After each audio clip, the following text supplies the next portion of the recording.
Hey everyone, Ryan Eckert here with Peak Endurance Solutions. Welcome to part 2 of this 3-part video series that covers running drills that are going to help over time improve your running form, technique, posture, and overall efficiency as a runner as well. Part 1 of the series covered some beginner drills. The majority of them were dynamic stretching drills, and there was a few drills that were a little bit more run specific. And in this video, I'm going to cover some intermediate running drills. There's 5 drills that we're going to cover, and these drills build upon some of the basic drills that you learned and hopefully have mastered at this point in part 1 of this series. And those 5 drills now are going to start to progress and get a little bit more complex and difficult and a little bit more explosive or springy or plyometric is going to be the big difference that you're going to notice. In the first part of this series, like I said, most of the drills were kind of some dynamic stretching drills and some various run-specific movements that didn't necessarily involve like really explosive movements. But one of the key differentiating factors from the intermediate drills versus the beginner drills is going to be the addition of some explosive component to the drills. And so this is where the drills over time are going to really help improve your running efficiency, is by doing them quick and explosive like. You want to make sure when you're doing these drills that you're not moving really, really slowly through them. You want to do them correct, but you also want to be quick and powerful when you're doing them, because that's what over time is going to help lead to improved running efficiency. It's going to basically improve the ability for your legs to be more springy and to be more explosive, which is really, really important when we're running. So like I said, in this video, we're going to cover 5 drills. Just as a really quick reminder, again, you can do these on top of and in addition to the beginner drills, or you can pick and choose the ones that you feel like you need the most help with when you're doing your running drills. Obviously, between the beginner and the intermediate ones, there's now about 12 of them, so you definitely don't have to do them all in one go. You could do one session where you do half of them, and then you could do the other ones in another session later in the week. Kind of however you want to pick and choose which ones you want to work on. If you feel like you've mastered the beginner ones and you just want to focus on the intermediate ones, you can do that as well. And again, you can do these drills on a recovery day, just as like a standalone kind of recovery session, as these are all pretty low intensity for the most part. You're not really going to be doing any kind of like damage or muscular damage that's going to require intense recovery. So you can definitely do these as part of an easy recovery day. Or ideally you'd do these as part of a warm-up before a harder session, especially these more like plyometric and explosive movements that we're going to cover in this video, as these are going to help kind of prime those muscles to fire really quick and rapidly during the more intense efforts later on in, say, a main set of a run session. So as a warm-up, or you can do them as part of a cool down at the end of an easy session, at the end of a hard session, just so you can practice good running technique, form, and posture under fatigue. So let's dive into the drill. So this first one that I'm going to cover is butt kicks. So you're going to notice that I kick and this one, most of these require a little bit of coordination, so don't be frustrated if at first you don't quite get the coordination aspect of it. Just keep working on them. They'll be a little bit slower for you to learn than some of the beginner drills because there is a little bit more coordination to them.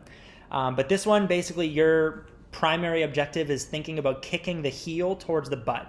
So when we're running, we want to get into the habit of engaging all of the muscles in our lower body, but particularly the glute muscles. So what happens is a lot of people, when they have like lazy running technique, or maybe they don't necessarily have correct running form or posture, is they don't necessarily engage the glutes very well. And one cue that can help remind you to engage the glutes is when you're running, you want to think about driving the heel up towards the butt before you kick the leg out to extend. So as I'm running along, I'm thinking about driving, as soon as my foot hits the ground and I push off of the ground, I'm thinking about driving that heel up to the butt before I reach out in front of me to continue on with my next stride. So I'll go ahead and play this so you can see what it looks like. And so I kick up, kick up, kick up, kick up. And when I'm doing it, I'm thinking about driving that heel straight up to the butt. So it's not so much driving the knee up as much as it is like really thinking about, and this is a good shot right here, but you see as soon as that foot hit the ground, my heel drove straight up towards my butt. So if I go and I play it back in a little bit slower motion. So rather than thinking about driving the knee up and forward, you're thinking about as soon as that foot hits the ground, this would be like my push-off phase on the run. I'm kicking that heel up. And it's the kick up of that heel that then is going to transition you into the reach forward, which would be then your next stride, right? And so I like to do this where I take a couple of like small, quick steps in between. So I don't immediately go and kick up my left foot. I take 1, 2, and then I kick up. And then I go 1, 2, and then I kick up. 1, 2, and then I kick up. You can do this drill where you're just kicking up from the left to the right, back and forth continuously, and you're not taking that little kind of stutter step in between. I just like to take the little stutter step in between. It kind of helps me like reset what I'm focusing on. And I find that when you go back and forth alternating without any kind of stutter step in between, it's a lot more fatiguing of a drill. And so obviously with these drills, the quality is really, really important. It's not so much about tiring yourself out or fatiguing yourself. It's about the quality and the speed and the technical proficiency of the movement. So I like to take that little bit of a stutter step in between, as it's a little bit less taxing of a drill that way, and I can really, really focus on the quality of the drill, which is driving that heel up to my butt really, really quickly. So I'll play it one last time so you can see it before we move on to the next drill. Okay, so this one is butt kick. So a great one to think about engaging the glutes and getting that heel to drive up to the butt. And one thing I will say before I move on to the next one is notice with all these drills, just as a reminder, you learn some of these cues in the beginner part of this run drill series. But remember, good running technique and posture is characterized by a slight forward lean. So if we look, let's get a perfectly straight shot from the side right here. So you'll notice, even though I'm not running, this is a good one right here, I'm still leaning forwards at maybe like a 5 to 10 degree angle, right? So I'm not completely upright and I'm not leaning backwards. So these drills are also great times to think about that ever so slight lean forward from the waist, and that's so that you can, again, take advantage of kind of gravity pulling you forward, right? That's going to help you be more efficient. I have a nice neutral head position, and I'm using my runner's arm motion throughout all these drills. I'm not just letting my arms do whatever they want. I'm focusing on how I would be running, which is neutral head position, eyes looking forward or ever so slightly straight down in front of me. A nice running arm position with the arm swinging back and forth around the shoulder joint, and then I have a slight lean forward at the waist. So I'm doing that continuously in all of these drills. You'll notice that as well. So this next one is called the A-skip. The A-skip is essentially a knee drive. So you're essentially taking now, instead of thinking about driving your heel up towards your butt, you're thinking about driving your knee up as quickly and as rapidly as you can. So you're still driving the heel up towards the butt, but you're driving the knee up instead of just kicking the heel up towards the butt. So I'll go ahead and play it for you so you can see what I mean. So you drive the heel towards the butt as you drive the knee up and out. Okay, so rather than keeping the knee underneath your hip, so rather than taking this heel but keeping the knee underneath my hip and just kicking the heel back, I'm driving that knee straight up, almost as if I'm trying to like leap up from the ground. And so I do get a little bit of a leap from the ground, you'll notice that. And I'm just going back and forth, driving that knee up. So let's start from the beginning. So I drive that knee up, but also that heel is coming straight up. Okay, so I'm driving that knee up with the heel coming towards the butt. And again, slight lean forward, neutral head position, good arm swing back and forth, rotating around the shoulder joint. So obviously you're thinking about those things as well. And then the other thing that this drill is really good for is, and this one's less about the run form as far as what the heel's doing. It's more so about getting a really quick and explosive movement as soon as your foot hits the ground. So this one's a really, really good like plyometric exercise that helps improve your running efficiency over time. So not only can you focus on a little bit of your running form, technique, and posture with keeping your head position neutral, slight forward lean at the waist, and the good arm carry, but this one you're now working on the quickness and the explosiveness of how of that foot turnover and when your foot hits the ground. So you'll notice as soon as I hit the ground, as soon as I hit the ground, right there, my right foot hits the ground, my left foot shoots straight up. And then as soon as that left foot hits the ground, that right foot shoots straight up.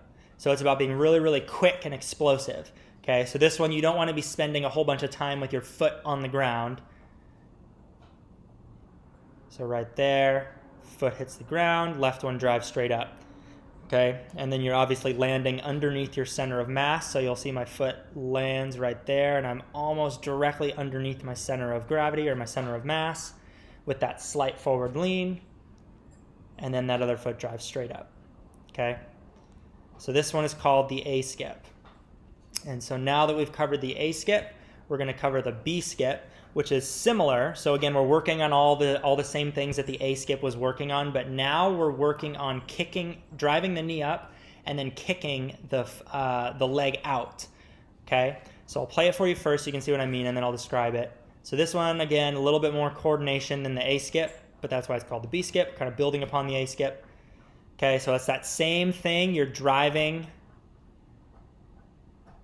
It looks like the A skip, right? But then I start to kick that foot out, extend it, and then here is the critical part. So now we learn to engage the glutes really powerfully, and rather than just being lazy and kind of letting my foot fall to the ground, I'm actively like swinging my foot back and trying to scrape the ground. Okay, so see, I'm actively pulling it back, engaging my glutes, and scraping the ground as I go into the next one. So I'll play it quickly so you can get a little bit better idea. So I'm actively kicking my foot out, but then pulling it back in, thinking about engaging my backside, my glutes and my hamstrings. And again, still the common theme throughout all these drills is I'm practicing neutral head position, slight forward lean, good arm swing back and forth, always ingraining in my mind those good elements of proper run technique. Okay, so one last time. So this is the B skip. So it just adds a little bit more complexity. And if you need to do this in slow motion to get it down first, obviously do that. But over time, the thing that really matters here with all these drills, especially these intermediate, and then as you'll see in the advanced series when you get there, all these drills are really quick and explosive. Okay, so you want to maintain that quality and the speed of the movement as well. But if you need to do them slow at first just to nail them, you can do that, obviously, and then get quicker over time. So now we move on to the C skip. So the C skip is, I think, one of the hardest of the three. So there's an A skip, B skip, C skip. And I've seen some people call the A skip, B skip, C skip slightly different things. There's slightly different variations of what the A, B, and C are. I've seen the A skip be the butt kicks instead of the knee drive. And then the C skip is sometimes something different than what I'm going to show you here. But in general, for the most part, most people will refer to the A skip as kind of that knee drive motion. B skip is the knee drive plus the kick out and then the scrape back. And then the C skip, we're now basically just working on that scraping motion back with our leg. So we're swinging our legs back and forth like pendulums in this drill, but we're really focused on driving the heel back and engaging our backside. So just again, reinforcing, engaging the backside of our body, our glutes and our hamstrings when we're running. So we're not just thinking about engaging the front of our thighs, which is our quadriceps. So I'll play it for you so you can see what it looks like. This one feels kind of funny at first, and it's rather challenging. And it doesn't take quite as much coordination as the B skip, but it is, I think, a little bit more challenging to do correctly because you have to kick that foot out and then immediately kick it back and scrape the ground or try and think about scraping the ground with the bottom of your foot.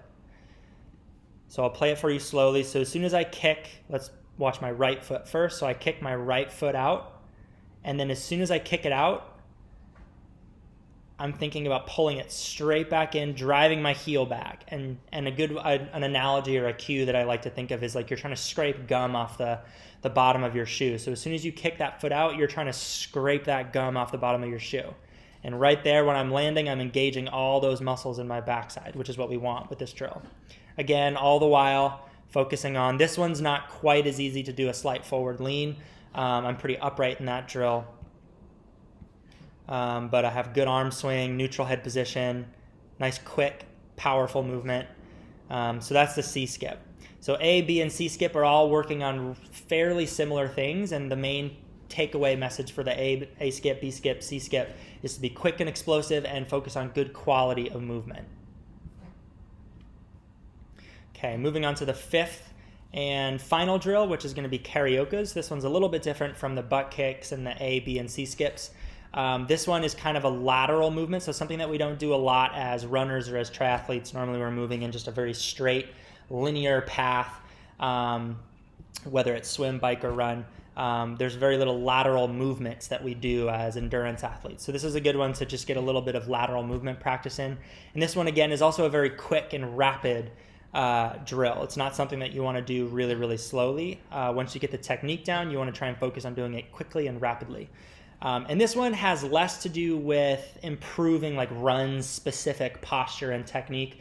This one is purely just like a speed of movement, high quality movement type drill.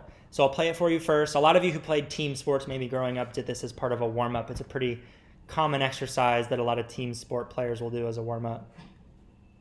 But it's a lateral motion where you're swinging your hips back and forth and alternating which foot is out in front of your body.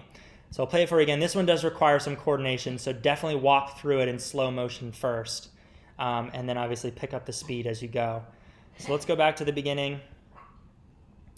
Okay, so you'll see I'm swinging, my left foot's out in front first, right foot's behind, and then I quickly shift my hips around, put the right foot out in front, left foot behind, right foot behind, left in front, right in front, left behind, then I'm alternating back and forth. And you'll notice that my upper body is facing forward at all times while my hips are rotating, and then I'm just switching directions right here. Okay, so swinging the hips back and forth, but keeping, in general, my chest facing forward and my head facing forward. And so I'm staying relaxed in my upper body, and I'm just letting my arms kind of swing back and forth. But it's a quick motion, quick back and forth. And that's Carioca's. All right, and those are the 5 drills that I wanted to cover in this intermediate video series. So again, this is part 2 of the 3-part series. So once you've mastered the beginner drills, work on these intermediate drills. You definitely want to master these intermediate drills before you spend too much time focusing on the advanced drills in the next and final video of this 3-part series. So hopefully you've gotten something from the beginner and intermediate part of this 3-part series. Good luck with these drills. These definitely do require a little bit more time and patience and practice. And as always, if you have any questions on these, whether it be the beginner drills or the intermediate drills, feel free to reach out. You can reach me at peakenduranceSolutions@outlook.com, or you can go to our website, www.peakenduranceSolutions.com, and you can shoot me a message through the website.